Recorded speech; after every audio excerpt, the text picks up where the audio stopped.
plugin du Digiphantom 3 ainsi que de l'Inspire, donc directement sur l'application DigiGo. On va parler aujourd'hui de Waypoint, donc ça veut dire que vous allez pouvoir créer des points avec des distances et des vitesses différentes pour créer votre chemin.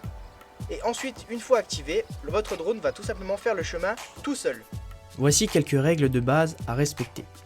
Évitez les habitations et les centres-villes. Je vous conseille d'être seul ou accompagné d'une personne qui a la vue sur le drone.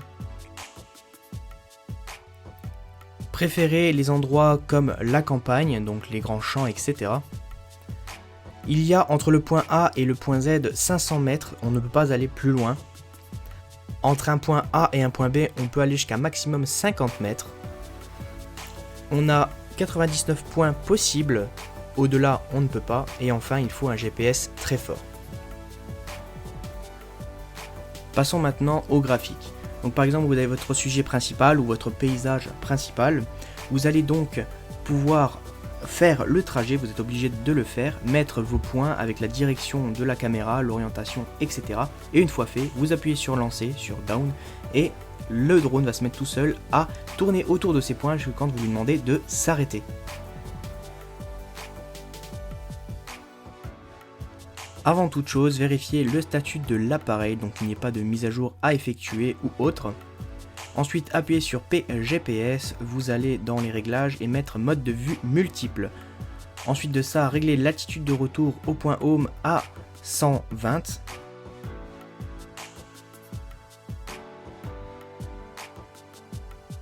Et enfin, fixez l'altitude maximale de vol à 120 car c'est la réglementation. Ensuite, passez du point P au point F sur votre télécommande et appuyez sur les modes, les fonctions, follow me, etc. Appuyez sur Waypoint et vous allez pouvoir décoller avec votre appareil car il vous le demande.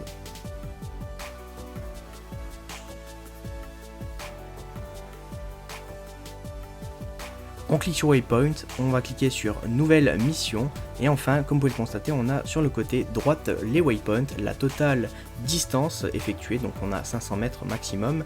Et enfin, on a la possibilité de supprimer chaque point, donc waypoint, ou carrément d'en rajouter avec record. J'appuie sur record, j'ai mon waypoint 1 qui s'est affiché, regardez juste en haut à droite. Ensuite j'avance un peu, je change l'orientation de la caméra, etc. Je fais record numéro 2, voilà, totale distance 37 mètres.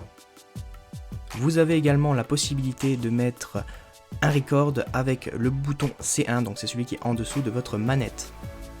Après avoir appuyé sur down, vous avez la possibilité de choisir la fin de mission s'il stagne ou pas, ou de le faire revenir à la maison. Ensuite vous avez conforme à l'enregistrement, donc ça veut dire que votre drone va tout simplement pointer dans le sens où vous l'avez mis. Par exemple, si vous l'avez mis au nord-est, il va rester dans le nord-est sur le point A par exemple. Au point B, s'il est au sud, il va se mettre vers le sud au niveau de la caméra. Vous avez conforme à la routine, donc ça veut dire que il va suivre le point. Donc si votre point A est au sud et qu'il va vers le nord au point B, il va tout simplement aller tout droit vers ce point en le visant. Et enfin vous avez free, donc ça veut dire que vous allez pouvoir voler comme vous voulez, faire des lacets comme vous voulez pendant l'enregistrement.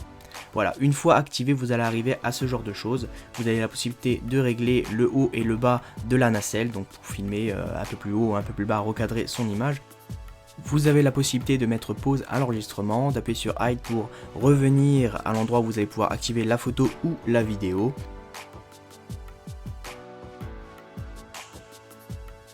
Pour ma part, je trouve ce plugin très intéressant car vous allez pouvoir vraiment faire votre parcours avec votre sujet principal. C'est vraiment top à ce niveau-là. Mais par contre, il faut bien surveiller le drone car il va vraiment avancer. Il ne va pas regarder s'il y a des obstacles ou pas. On n'est pas sur le Digiphantom 4.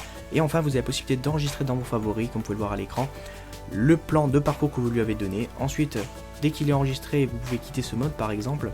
Et une fois fini, il enregistre automatiquement de toute façon la mission. Vous allez dans Favorite mission, vous cliquez dessus, vous faites appliquer. Vous avez ensuite plus qu'à lancer l'enregistrement, vous aurez le même parcours avec les mêmes réglages, la même vitesse.